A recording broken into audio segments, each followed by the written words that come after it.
You know, we often think of history as this fixed, unchangeable thing. But what if it isn't? What if the story we all learned in school could have gone a completely different way, all because of one single decision? That's what we're digging into today. So let's just ask that question right out of the gate. What if one choice made thousands of years ago could ripple forward and create a totally different world? Well, we're about to find out as we head back to a huge fork in the road for Britain. Okay, so picture this. It's the year 43 CE. The Roman Empire is an absolute powerhouse, and the emperor, Claudius, has his eyes set on a new prize. Across the channel, he sees the misty, mysterious island they call Britannia. The invasion force is ready. It feels inevitable. But in our story, he doesn't. For whatever reason, politics back home, bad omens, you name it, the order is never given. The ships stay docked, the legions turn back. And just like that, Britain is left alone. That one moment, that single point of divergence, changes literally everything. So what happens now? Well, welcome to a brand new world, one where that incredibly rich, vibrant Celtic Iron Age culture doesn't get stamped out by Rome. It just keeps on going, keeps on evolving. So instead of becoming a Roman province, Britain stays this amazing patchwork of Celtic kingdoms. And we've got to be clear, these aren't just a bunch of primitive tribes. These are sophisticated societies with their own art, their own laws, and now they're free to develop on their own terms. You know, without a common enemy like Rome to fight, you might wonder what the political scene would look like. Well, the trend all across Europe at the time was for smaller tribes to merge into bigger, more powerful kingdoms. And there's no reason to think Britain would have been any different. You likely see the rise of two major players, two real heavyweights dominating the island. Down in the southeast, you've got the Caduvalauni. Think of them as the economic engine. They were already minting their own coins and everything. Then up north, you have the Brigantes, a massive confederation known for their military might. The whole future of the island would probably be shaped by the rivalry and alliances between these two. And let's bust a myth right now. The Romans didn't just show up and invent cities in Britain. Large fortified settlements known as oppida, like Camulodunum, which you might know as Colchester, were already well on their way to becoming real, thriving Celtic cities, complete with markets and craftsmen. Okay, so if you've got political independence, that means you also have economic independence. And that, my friends, is a total game changer. It means the wealth, the trade, the art, it all develops in a completely different way. This slide really says it all. In our timeline, all of Britain's incredible mineral wealth, we're talking tin, lead, gold, got funneled straight into Rome's pockets. In this new timeline, that wealth stays in Britain. It makes the local kingdoms richer, funds their armies, and gives them real clout in Europe. And Britain was already a trading powerhouse. They were exporting tons of grain and metals, sure, but also luxury goods. Things like their world-famous hunting dogs and this absolutely beautiful, intricate metalwork. Without Rome as the middleman, direct trade with the rest of Europe would have just exploded. Now, from a cultural standpoint, this is huge. You see this incredible art style called Latin with all its flowing, swirling designs. In a lot of places Rome conquered, it kind of got pushed aside for more Roman tastes. But in an independent Britain, it doesn't just survive, it thrives. It becomes the defining look of a whole new culture. And just to give you a sense of scale here, we're not talking about some empty wilderness. The farming techniques were already really advanced and suited to the land. So it's very likely we'd be looking at a stable population of 2 to 3 million people by 200 CE. That's a proper nation. So we've got an independent, wealthy Britain. But what about its soul? What would it have actually felt like to live in this society? The day-to-day culture would have been profoundly different. Right at the heart of that society, you'd find the Druids. In our history, the Romans saw them as a threat and basically wiped them out. But here, they flourish. They are the priests, the judges, the scientists, the teachers, the advisors to kings. Britain would have become the undisputed center of the whole Druidic world. And check this out. This is maybe one of the most striking differences. Roman law was extremely patriarchal. But in Celtic Britain, women could hold some serious power. They could be queens, like Boudica. They could own property in their own right. They could even initiate divorce. Without Roman influence, a society with very different gender roles would have continued to develop. Now, it was still a society with clear classes. You had your warrior aristocracy at the top, followed by this really important learned class, the Druids and Bards. And then, of course, the common people, the farmers and craftsmen, who made everything run. It was a complex and deeply interconnected social structure. So after imagining this whole other world, it kind of forces us to look back at our own timeline, doesn't it? It makes us ask some pretty tough questions about what we call progress and what history is all about. Now, it's important to say this doesn't mean Britain would have been totally isolated. No way. It would still live in the shadow of the massive Roman Empire. They'd be trading for Roman wine and fancy glass for sure. But the critical difference is, it would all be on their own terms, without sacrificing their own identity. Which leads us to the first big, hard question.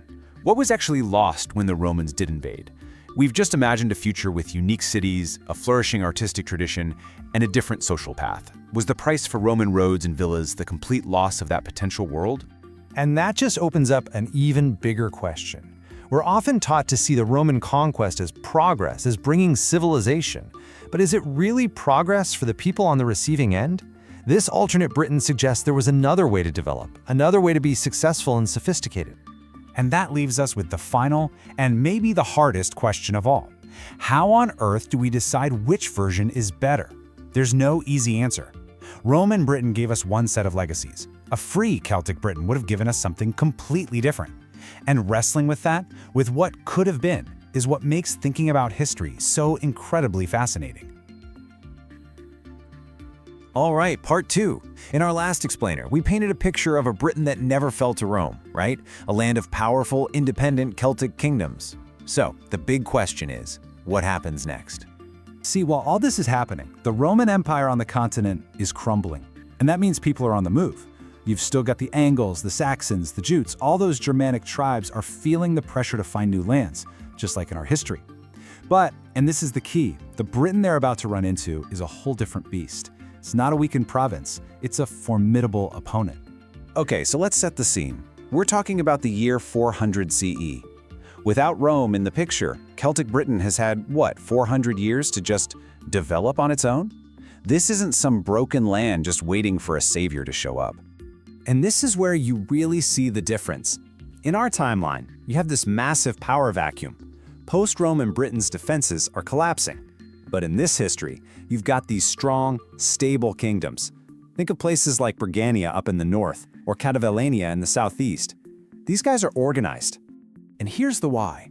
This isn't a bunch of scattered tribes we're talking about. No way. They've got professional warrior classes, martial traditions that Rome never got the chance to stamp out. And their metalworking, it's top-notch. Their warriors would have been just as well equipped, if not better, than any newcomers. Okay, so you've got this strong, organized Britain. So what happens when those Germanic peoples finally show up? Well, it's not the simple invasion story you might be thinking of. Not at all. Remember, in our history, Romano-British leaders actually invited Germanic warriors in as mercenaries to help them out. In this timeline, there's no invitation. When the first raids hit the shores, they're met with fierce, organized resistance. These kingdoms even have their own navies to fight back right on the coast. So this wasn't some kind of lightning-fast conquest. It was a slow burn, a gradual process. You've got this constant pressure from migrants, but it doesn't lead to a total collapse. Instead, it leads to negotiation. I mean, even these powerful British kings had to be realistic, right? They knew they couldn't fight everyone, everywhere, all the time. And you can almost hear a Celtic king thinking something like this, can't you? Their blades are sharp. Grant them the eastern shores in exchange for their services our shield. It's just smart politics. You take this really dangerous threat on your doorstep and you turn them into a buffer zone, a shield. And it's this idea of negotiation, not conquest, that leads to the most fascinating part of this whole what if. We're not talking about replacement, we're talking about a great cultural fusion. Think about it. In our history, Anglo-Saxon culture pretty much paved over what was left of Roman Britain. But here, it's a two-way street. The Germanic settlers are definitely influential, sure, but they're moving into powerful, already established Celtic kingdoms. They have to adapt.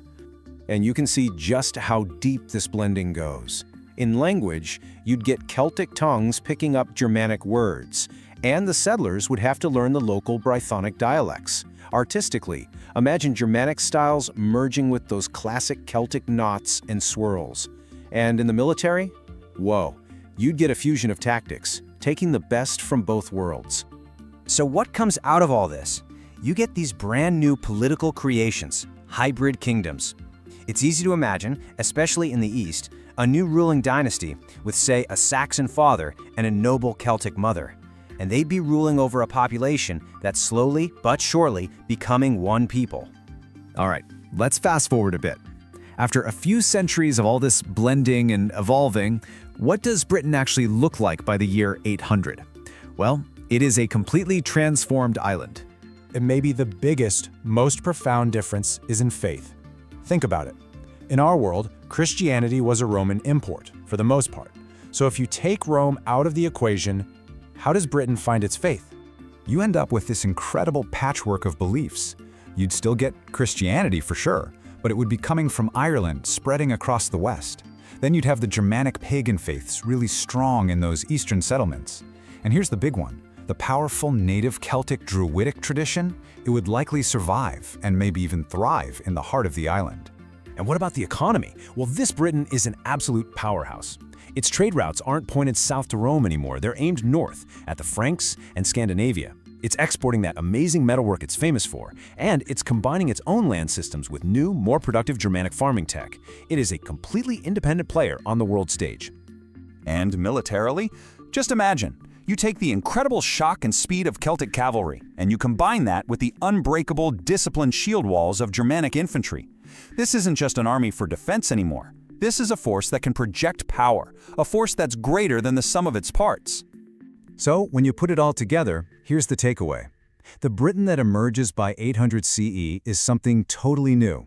It's not a pale imitation of Rome, and it's definitely not the Anglo-Saxon England we know from the history books. It's a unique, powerful, Celtic, Germanic civilization ready to make its own mark on the world. Which, of course, brings us to the next great challenge. Because what happens when the long ships appear on the horizon? How would this unique Celtic-Germanic Britain, with its powerful navy, its hybrid army, and no rich, defenseless monasteries for the taking, how would it stand up to the Vikings? Now that is a story for another time. All right, part 3. Welcome back to our journey into an alternate Britain. Last time, we set the stage with a land of powerful, unified Celtic-Germanic kingdoms, a Britain that Rome never touched. Now, a new storm is gathering on the horizon, a force that's going to push this island to its absolute limit. The Vikings are here. So, just to remind you of the big question we're playing with, how does that one single change, no Roman conquest, completely rewrite the story? Well, the arrival of the Northmen isn't just about a few coastal raids. Oh no, it's the very catalyst that's going to forge an entirely new nation in the fires of war, and, surprisingly, cultural fusion. So picture this. It's around 800 CE. The first Viking longships slice through the North Sea mists and appear off the coast. What do they find? It's not the collection of squabbling, relatively new Anglo-Saxon kingdoms from our history. It's something much, much older, more unified, and a whole lot tougher. Yeah, instead of a handful of fledgling states, the Vikings are staring down this formidable patchwork of powers. These are not new kids on the block. They're consolidated Celtic-Germanic kingdoms that have blended warrior traditions for centuries. They've got established armies, stable governments. They are, in a word, ready for a fight. So when those first raiders hit the monastery at Lindisfarne in 793, the shock was just as real. But the response? Oh, it was worlds apart. This Britain was prepared. The difference is immediate, it's stark. In our timeline, the Anglo-Saxons were, frankly, caught completely flat-footed. But in this world, these hybrid British kingdoms had kept their martial traditions alive and well. We're talking professional warrior retinues and, crucially, their own navies to patrol the coasts. So the Vikings didn't find easy pickings. They found a serious, bloody fight from day one. But you know, even the strongest walls can be tested. And in 865, the real storm arrived. The great heathen army wasn't a raid. It was a full-blown invasion, a force of nature on a scale that nobody, not even this tougher Britain, was truly ready for. Now, because the Britons could actually fight back effectively, this immense pressure didn't lead to a quick Viking conquest like we saw in our history. What it led to was a long, brutal, grinding war, and that forced a completely different kind of settlement. And this right here is where our timeline takes a massive turn. The Vikings don't just conquer and take. They become settlers through negotiation, through treaties. The best example we have of this is Normandy in France, where Norsemen were basically given land in exchange for becoming part of the kingdom's defense. A very similar thing happens here, especially out east, where the culture was already a bit more Germanic and maybe a little more compatible with the newcomers. So by about the year 900, you end up with this incredible cultural map of Britain, split into 3 zones. You've got the traditional Celtic West, holding on to its ancient ways. You have a Scandinavian-influenced East, where the Norse have settled. And then right in the middle, you get this amazing fusion zone, a melting pot, where Celtic, Germanic, and now Norse cultures are all swirling together. It's a trilingual society, something you just didn't see in our world. But here's the great irony. All of this relentless pressure from the outside, all this constant war, it had a completely unintended effect. It forced the kingdoms of Britain to finally unite from within. After all, a common enemy is a powerful motivator. You can see the dominoes fall, right? Decades of fighting this massive Viking army creates the perfect conditions for a single, powerful leader to rise up. Someone who can finally get all these proud kingdoms to fight as one. And the leader who emerges is not an Anglo-Saxon king like Alfred the Great. No, this is a different kind of hero. Let's call him Cadwallon the Great. He's a figure who could draw his authority from both Celtic and Germanic roots, a commander who could lead an army of Celtic horsemen and Germanic spearmen, and a king who could position himself as the defender of all the island's faiths. Cadwallon's success changes everything, especially the law, because when treaties are finally made, the Norse settlers aren't just conquered subjects. They're part of the new Britain. And that means their legal traditions get woven right into the existing Celtic and Germanic laws. So get this, no English common law. Instead, you get this fascinating, complex legal system that reflects all 3 of the island's core cultures. And this amazing fusion, this blending, it wasn't just about politics and laws. It seeped into every single aspect of life, creating a civilization that was vibrant, dynamic, and utterly unique. I mean, just imagine the religious scene. It would have been wild. You've got different flavors of Christianity competing with each other and with a still powerful Norse Celtic paganism. You'd see these amazing moments where people are basically saying, hey, your thunder god Thor sounds a lot like our thunder god Tyrannus. Maybe they're the same guy? Eventually, a unique British version of Christianity probably wins out, but it would have all these fascinating pagan echoes within it. And you know, far from being some kind of dark age, this era was an economic explosion for Britain. The island becomes the central hub in a massive Viking trade network stretching from Canada to Constantinople. Great cities like London and York just boom, and craftwork flourishes with incredible creativity. For me, this is one of the coolest things to think about. Just try to picture the art. Imagine the beautiful, swirling, intricate designs of the Book of Kells, mashed up with the powerful, aggressive animal patterns of Viking art. This fusion would have created a style of visual culture completely unique in the history of Europe. Just spectacular. Okay, so let's jump forward. It's the year 1100. Britain has been through the crucible. It's been tested by fire and completely transformed. But here's the most important part. It emerged whole. It emerged independent. And that brings us to the single biggest consequence of all, the one event that arguably defined English history more than any other, the Norman conquest of 1066. It just doesn't happen. This alternate Britain is strong enough, unified enough, and has a good enough army to tell William the Conqueror, no thanks. And just think about what that means. No French-speaking aristocracy is ever imposed on the island. The language of the court, of the law, of power, it remains rooted in the island's own mix of Celtic and Germanic dialects. So this Britain, it walks its own path. Its laws, its society, its military, which is this incredible hybrid of Celtic, Germanic, and Viking traditions, it all develops on a completely different trajectory, totally free of that heavy Norman influence. In the end, it stands as one unique nation. Yes, it was influenced by Europe, of course, but it was never broken or defined by a foreign conquest after its initial birth. It is a nation that is, fundamentally and unshakably, itself. And that leaves us with one final mind-bending question to just chew on. What would this Britain, a Britain that was never Norman, not really English in our sense, but forged from 3 powerful warrior cultures, what would it have done on the world stage? The possibilities? Well, they're absolutely staggering. All right, welcome back. This is part 4 of our deep dive into a Britain that developed without ever being conquered by the Roman Empire. We're jumping into the High Middle Ages now, and this is where things get really interesting, where this unique civilization truly starts to come into its own. So, what's on the agenda today? We're going to look at the whole shebang. How this Britain was run, what its society looked like without feudalism, its unique laws and economy, the amazing culture it produced, and finally, its place on the world stage. First up, let's talk politics. By the year 1100, this isn't one single kingdom. No, it's a complex and dynamic collection of states forged from a completely different fire than its neighbors over on the continent. And this slide, right here, this gets to the heart of it all. See, over in Europe, powers like France and Germany were basically building on the ruins of the Roman Empire. They had this thing called the Carolingian synthesis, which is just a fancy way of saying they mashed together Roman, Germanic, and Christian traditions. But our alternate Britain? Nope. Its foundation is Celtic, blended with Germanic and Norse ideas. It's building something from a completely different blueprint. So instead of a unified England, you get this really fascinating patchwork of kingdoms. You've got Brigandia up in the north, Mercia is the powerful heartland right in the middle, East Anglia, it's still got these really strong ties to its Scandinavian roots. Wales, of course, remains the vibrant Celtic core, and down south you have a kingdom built around the bustling trade hub of Londonwick. Okay, let's shift gears and look at society. This is where things get really wild, because this world is missing the one system that basically defined medieval Europe, feudalism.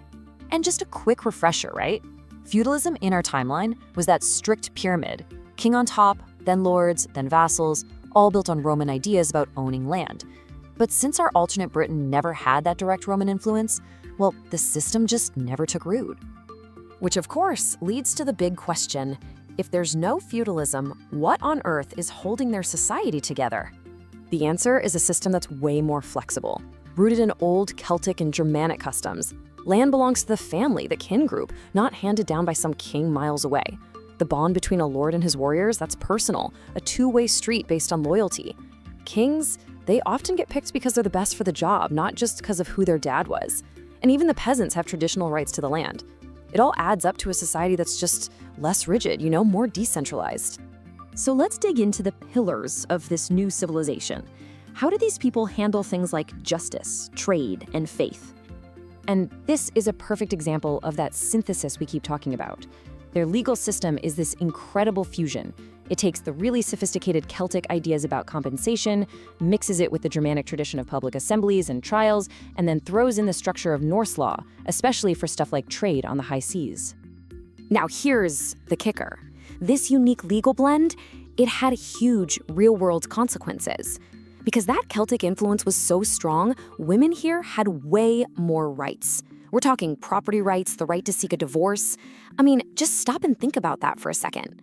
A major European power where women's legal status is centuries ahead of everyone else, that could have changed everything for social development across the whole continent. This different path also shaped its cities. Londonwick, for example, grows into a major trading hub with maybe 30,000 people. But it doesn't have those neat Roman street grids to build on, so it grows organically, becoming this bustling, sprawling, irregular city, completely different from the orderly layouts of a Paris or Rome. And this unique social and political setup wasn't just some historical curiosity. Oh no, it led to an absolutely incredible and distinctive flowering of culture. This Britain really had its own voice. Just imagine a literary world where all these different languages are thriving side by side. You'd have scholars writing in Latin, sure, but you'd also have bards composing these incredible epics in Celtic, and skalds telling sagas in a Germanic tongue. And they'd all be seen as equally important, equally vital. And the stories themselves would have been this fantastic blend. You'd get these epic poems about ancient Celtic heroes, maybe with a bit of a Christian spin, but still totally wild and mythical, mixed right in with Germanic heroic ideals and the new ideas of chivalry coming over from the continent. And you could literally see this fusion in their art. The artisans here would have been absolute masters of their craft, creating this stunning visual style that was all their own. They'd be blending that flowing, intricate Celtic knotwork with the powerful animal figures from Germanic art and the bold, geometric patterns of the Norse. Just beautiful. So finally, let's zoom out. By the year 1400, this is a mature civilization. So how does it deal with its neighbors? How does it fit into the wider world? Now, this is critical. Without the Norman conquest, Britain is not some political offshoot of France. It's an independent peer. It trades with France, sure, but it also competes with them. It has this very fluid and often contentious border with Scotland. And it's a major commercial partner with the Hanseatic League, that powerhouse trading alliance that basically ran all the commerce in Northern Europe. And that relationship with Ireland, it's key. The Irish Sea wouldn't be seen as a border, it'd be a highway.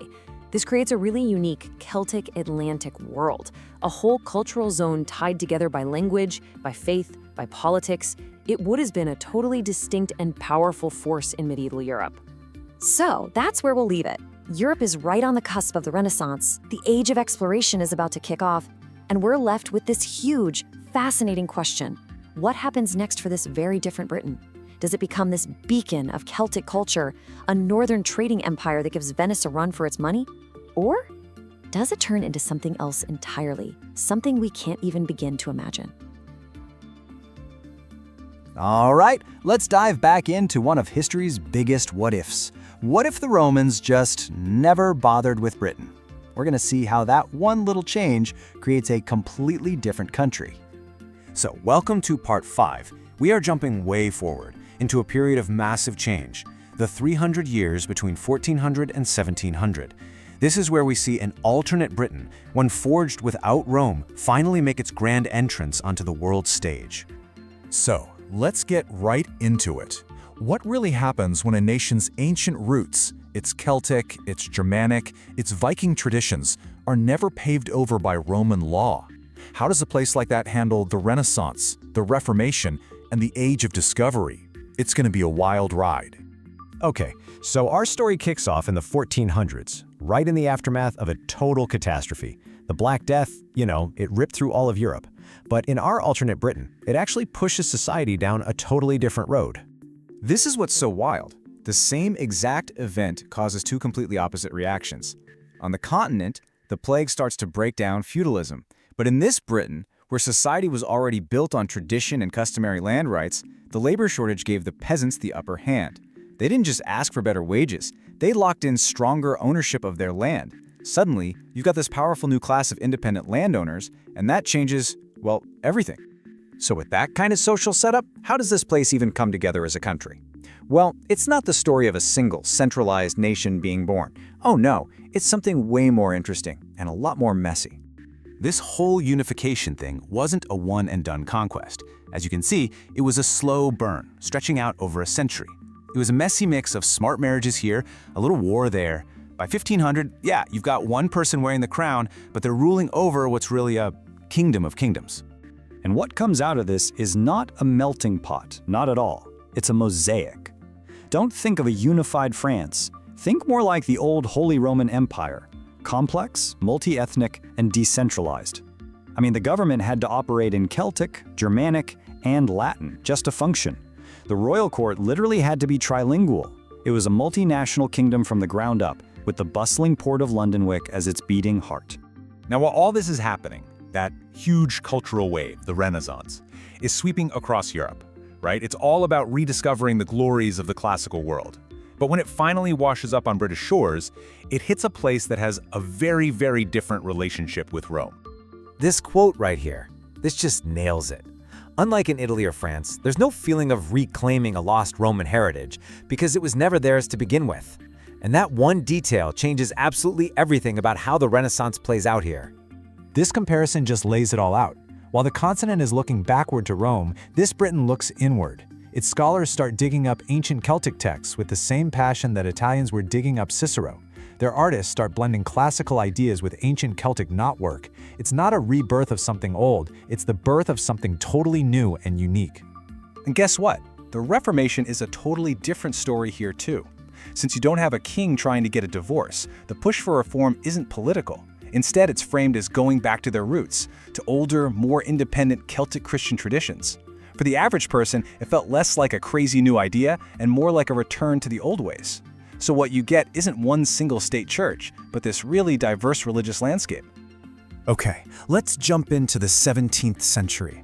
Let's see how this very different Britain starts to flex its muscles, economically, militarily, and intellectually, as it starts dealing with the rest of the world.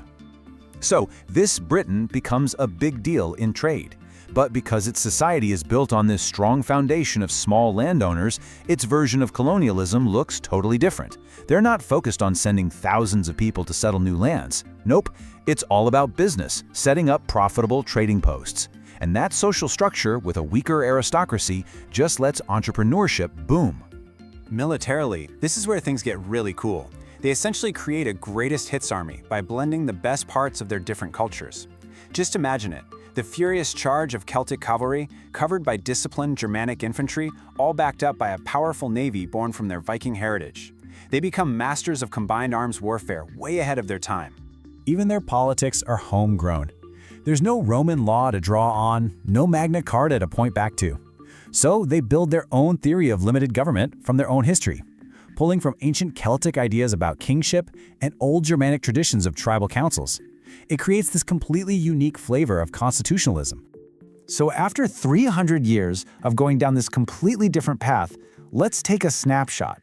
What has this Britain become by the year 1700? Where is it standing? By 1700, what we're looking at is a major European power, but one that's just different. It's a commercial powerhouse. It's incredibly diverse culturally, and its politics are a complex balancing act. It's a nation that has found its way into the modern world entirely on its own terms. And really, that's the bottom line. That Celtic spark, the identity that was largely stamped out in our timeline, never went away here. It kept burning, and it shaped a modern nation that never, ever lost touch with its ancient soul. And that leaves us on a huge cliffhanger, doesn't it? As this unique Britain enters the Enlightenment, the Age of Industry, the Age of Empire, what happens next? Does it build a different kind of global power? Or would the very diversity that made it so strong in the first place end up being the thing that tears it all apart?